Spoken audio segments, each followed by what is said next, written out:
Information that parents and caregivers need to be aware of whether a potential child predator is living nearby.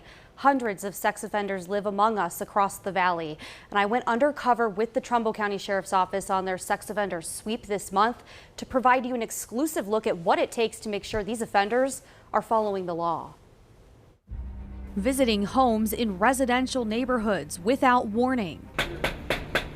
Trumbull County Sheriff deputies involved in a 2-day sweep this month, making sure that registered sex offenders are still behind these doors, living where they say they are. This is a concerted effort on our part to let those who are registering know that we are going to be checking on them. And not only that, the local jurisdictions know where they're at, and they're going to be checking on them as well. Our cameras followed along to see the obstacles law enforcement is up against.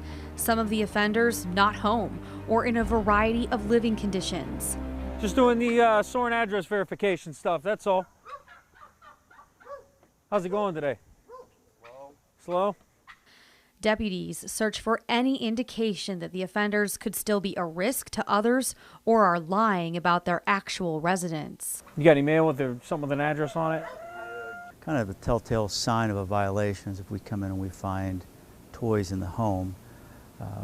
Probably shouldn't be there, coloring books, things that a child would have. The pandemic is not slowing them down. In September, deputies checked on all 222 registered sex offenders in Trumbull County. While most are in compliance, 2 were not. Deputy Molinado says they're under investigation and warrants were issued after questions about their residency claims. After seeing the enforcement in action, we wanted to know just how many more are missing.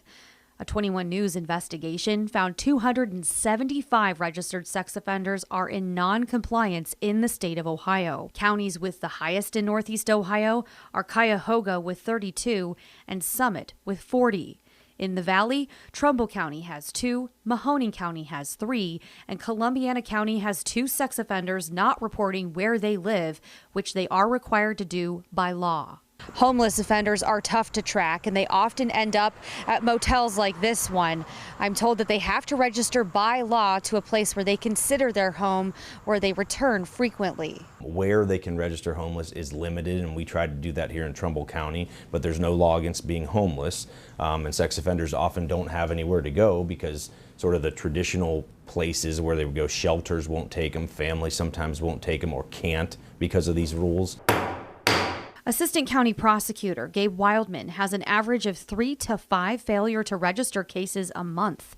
He's part of the unit that prosecutes sex crimes against children, which can land an offender prison time and a lifetime requirement of registering as a sex offender.